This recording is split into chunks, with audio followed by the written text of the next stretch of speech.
Bonjour à tous. Ce matin, un seul mot résume l'état des marchés mondiaux.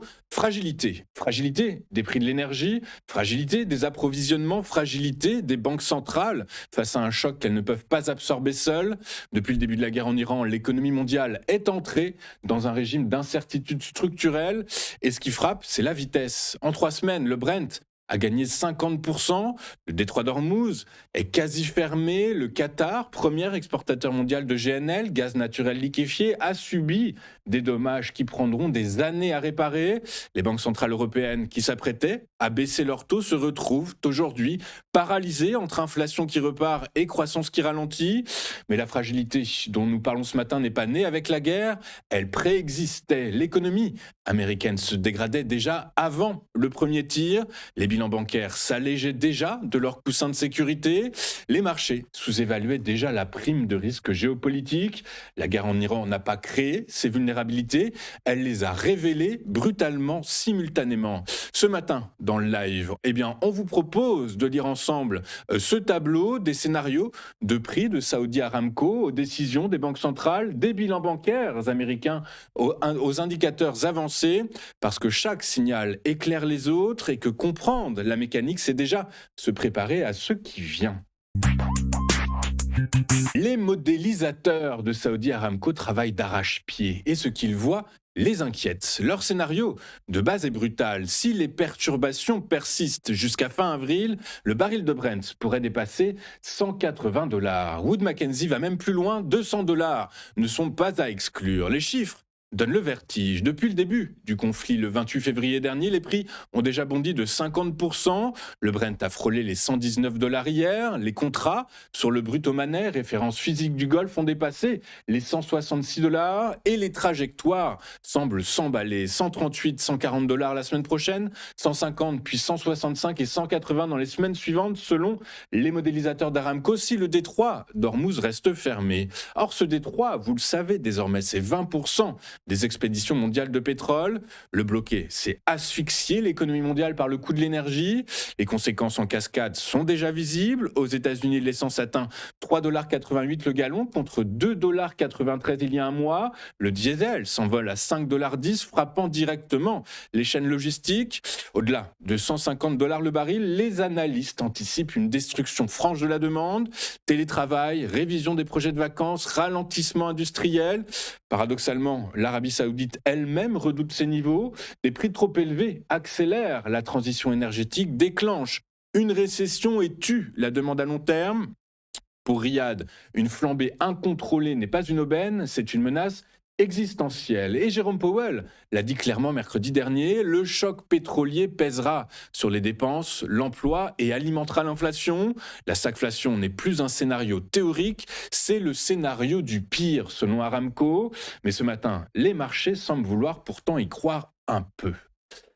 Ce matin, les cours du Brent ont en effet reflué vers les $107 et $93,80 pour le WTI, loin des sommets de la semaine, un mouvement qui doit moins aux fondamentaux qu'aux signaux politiques envoyés par Washington et Jérusalem.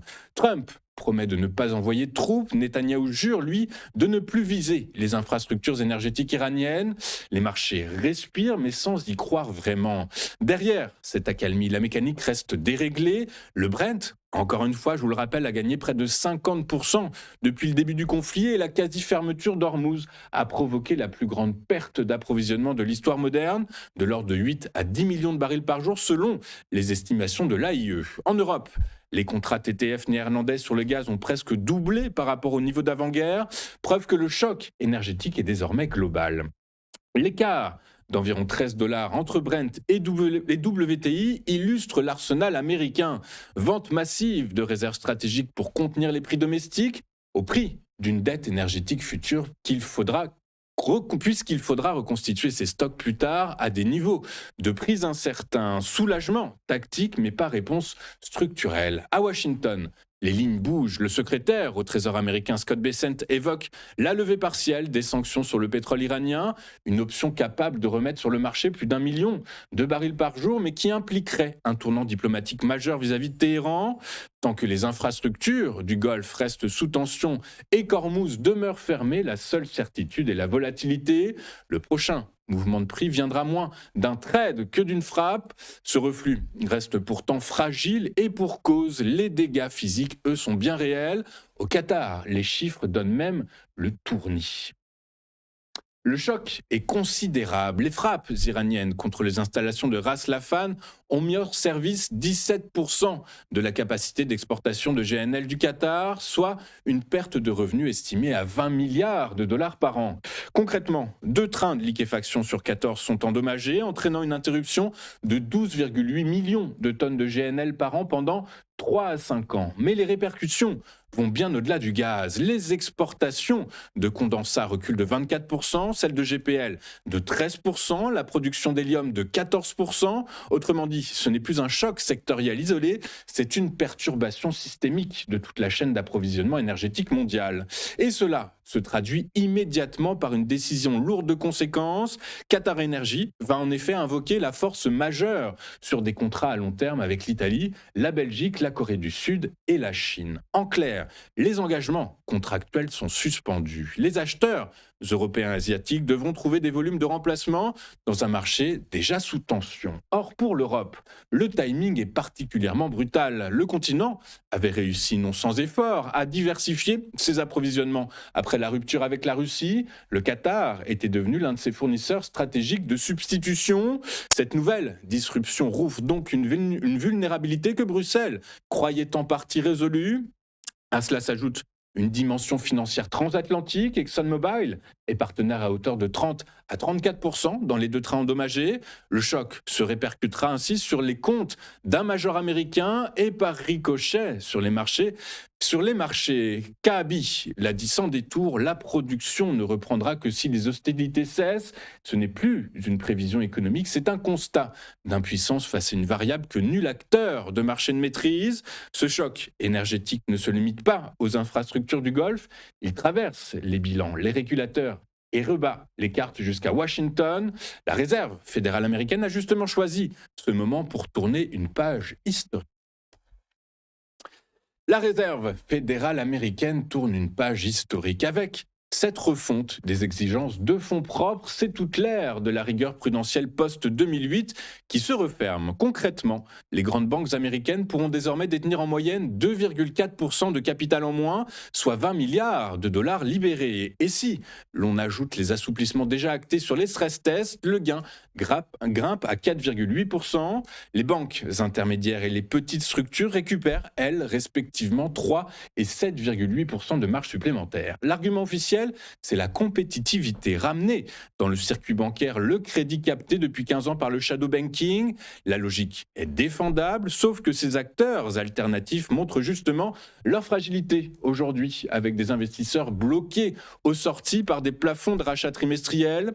Autrement dit, on déréglemente au moment précis où le modèle concurrent vacille. Mais le vrai sujet va plus loin, c'est le risque systémique. Alléger les coussins de sécurité dans un environnement d'inflation collante, de cycles de taux incertains et de tensions géopolitiques persistantes, eh bien c'est affaiblir volontairement les amortisseurs avant la prochaine turbulence et pas après. Or, il y a un autre angle, plus discret mais tout aussi décisif, celui-là, avec des bilans allégés. Les banques disposeront d'une capacité accrue pour absorber les obligations souveraines américaines, alors que le Trésor doit refinancer, je vous le rappelle, plus de 9 000 milliards de dollars à horizon 2026. En d'autres termes, cette déréglementation rend mécaniquement possible une forme de répression financière douce, orienter la liquidité bancaire vers la dette fédérale sans jamais vraiment le dire. Les banques achètent des trésoreries, Washington se refinance, un équilibre commode jusqu'à ce que les taux bloquent. Et c'est précisément ce mécanisme qui a emporté SVB en 2003, un bilan saturé de bons du Trésor à duration longue, dévalorisé brutalement dans un régime de taux haussiers. L'histoire bégaie, mais rarement au même endroit, mais elle bégaie quand même. Et pendant que Washington allège ses contraintes prudentielles, de l'autre côté de l'Atlantique, les banques centrales européennes font le chemin inverse elles se figent, paralysées par le même choc. La guerre en Iran a tout changé. En l'espace de quelques semaines, les banques centrales européennes sont passées d'un cycle de désinflation bien engagé à une posture d'attente forcée. BCE, Banque d'Angleterre, Risk Bank, BNS, toutes ont maintenu leur taux stable hier. Le message est unanime et inquiet. La BCE était pourtant bien positionnée. L'inflation en zone euro atteignait 1,9% en février, sous l'objectif des 2%, mais le conflit a rebattu les cartes. La Banque centrale revoit désormais ses prévisions à 2,6% pour 2026 contre moins de 2% encore anticipé en décembre dernier. Christine Lagarde, la présidente de la Banque centrale européenne, l'a dit sobrement, nous partons d'une bonne base, mais un choc majeur est en train de se produire. Le cas britannique est lui le plus fragile. La Banque d'Angleterre marche sur un fil, inflation persistante, marché du travail atone, marge budgétaire quasi nulle. Les marchés, qui pariaient encore il y a quelques semaines sur 2 baisses de taux, anticipent désormais 2 hausses. Le rendement du Guindal 2 ans a bondi de 20 points de base en une seule séance. Et derrière ces décisions techniques, c'est une même équation impossible qui se dessine.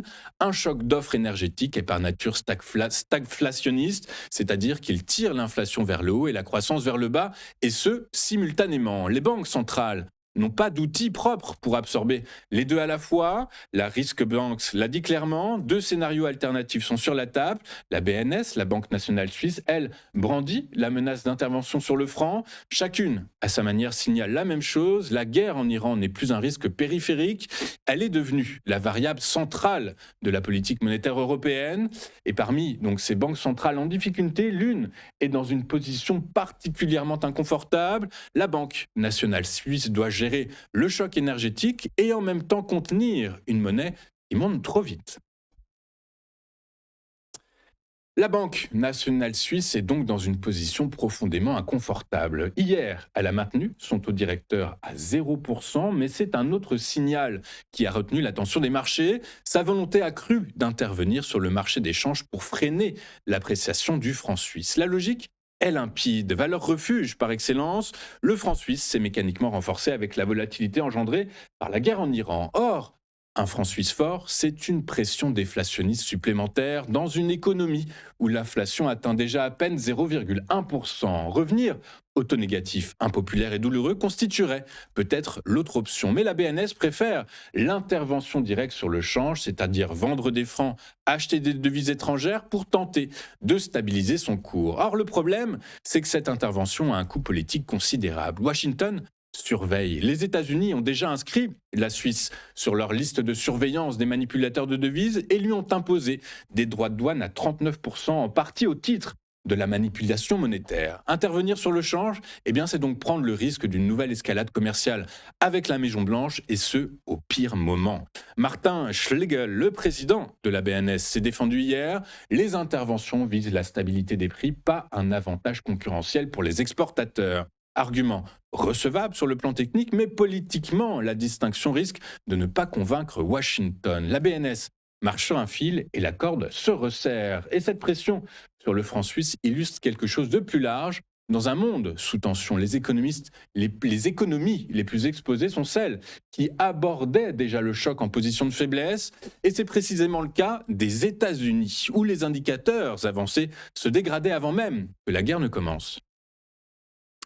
L'économie américaine n'a pas attendu la guerre en Iran pour fléchir. Avant même que le conflit ne produise ses effets réels, les indicateurs avancés se dégradaient déjà. C'est le signe que l'économie abordait ce choc en position de fragilité et que le ralentissement maîtrisé d'hier pourrait devenir le décrochage difficile à enrayer de demain. Concrètement, l'indice des indicateurs avancés du Conference Board a reculé de 0,1% en janvier à 97,5 points, soit son deuxième repli consécutif. Permis de construire en baisse, anticipation des consommateurs en retrait, la trajectoire reste orientée à la baisse malgré une contraction semestrielle moins sévère qu'au trimestre précédent. Et surtout, ces chiffres ne tiennent pas encore compte de la guerre en Iran. C'est pourquoi le Conference Board a déjà abaissé sa prévision de croissance pour l'exercice 2026 à 2%, avant même que le choc géopolitique ne soit pleinement transmis aux données réelles. Car un conflit qui perturbe les flux énergétiques mondiaux ne produit pas un choc localisé, il génère une cascade de second tour. Hausse de l'énergie,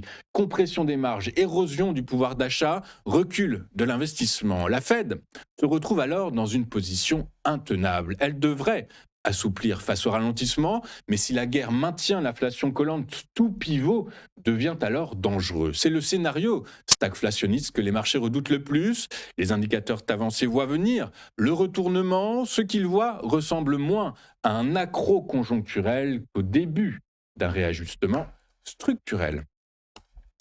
Attardons-nous un instant sur ce que les investisseurs vont suivre de très près aujourd'hui. Eh bien, écoutez, pas grand-chose à se mettre sous la dent, hormis donc l'évolution de la géopolitique tout au long au Moyen-Orient. Je vous rappelle qu'hier soir, des avions et des hélicoptères de combat américains ont lancé une offensive pour ouvrir le détroit, le mont Hormuz. Cette nuit, on apprenait également que l'armée israélienne, allait lever le pied sur les infrastructures énergétiques iranienne, mais ce matin, eh bien, patatras, l'Iran et Israël sont de nouveau en plein échange de tirs. Résultat, eh bien, le baril de pétrole qui cédait pas mal de terrain ce matin aux alentours de 7 heures, eh bien, ralentit son recul. Le Brent perd 1,5% à 107,03 $. Le WTI lui perd près de 2% à 93,66 $. On voit que de toute façon, on est loin de récupérer les niveaux d'avant la guerre. En tout cas, toujours est-il que la géopolitique animera évidemment la séance d'aujourd'hui. Attardons-nous désormais un instant sur ce que les investisseurs vont suivre de près aujourd'hui. Ça c'est fait. Il est maintenant temps de regarder ce qui s'est passé sur les principales places financières de la planète hier. Et les marchés européens ont terminé nettement dans le rouge hier, jeudi 19 mars 2026. Le CAC 40 a cédé 2,03% à 7807 points. Il conserve les 7800 points dans un instant. Antoine Quesada va nous dire dans quelle mesure, éventuellement, il pourrait rebondir sur cette zone-là, ou bien au contraire, la transpercer et aller chercher les 7500 points. On voit ça dans un instant. L'Eurostoxx 50 hier a perdu 2,1%. Aux États-Unis, le Dow Jones reculait de 0,64% en cours de séance. Le catalyseur est connu. L'escalade des frappes sur les infrastructures énergétiques du Moyen-Orient a propulsé le Brent hier jusqu'à 119 $, avec un repli vers 110 $ en fin de séance. La journée avait aussi un parfum de banque centrale. On l'a vu, BCE, Fed, Bank of England, Bank of Japan et Banque nationale suisse, toutes ont maintenu le statu quo.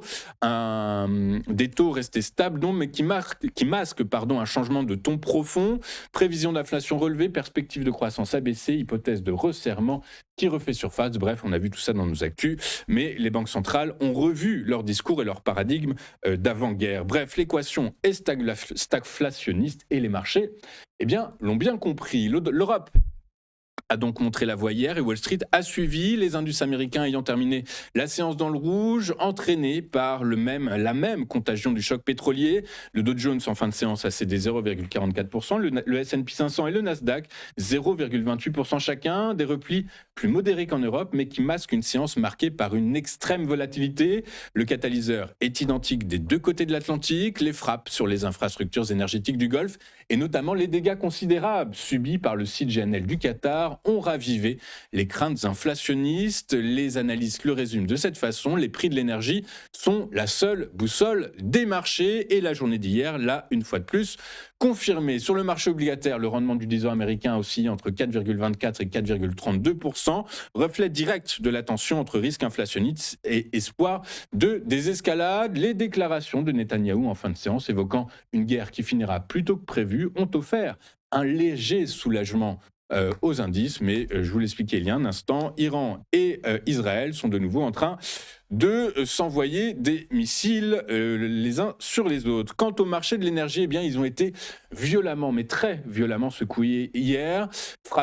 Les frappes sur Ras Laffan ont propulsé le TTF néerlandais, la référence pour le gaz naturel européen, donc ont propulsé cette référence de 35% en séance, avant une clôture en hausse de 13% à 61,85 €, des niveaux inédits depuis janvier 2023. Le Brent a clôturé à 108 dollars, soit plus de 30 dollars au-dessus des niveaux d'avant-guerre. Le WTI, lui, a brièvement franchi les 100 dollars en intraday avant de clôturer juste en dessous. Ce qui a changé hier, eh bien, c'est surtout la nature du signal. Avec 17% de l'offre mondiale de GNL perturbée, les marchés ne price plus un choc temporaire. Ils intègrent une crise énergétique prolongée comme scénario central. L'Europe n'est pas épargnée. Les stocks de gaz pour l'hiver sont déjà menacés. La géopolitique dicte chaque mouvement. Trump menace South Pars, Washington soupèse la levée des sanctions iraniennes. Tant qu'Hormuz reste fermé, les prix n'auront qu'une direction. On marque une première pause dans cette édition du 20 mars et, eh bien, comme vous en avez l'habitude, on retrouve Antoine Quesada dans un instant. À tout de suite.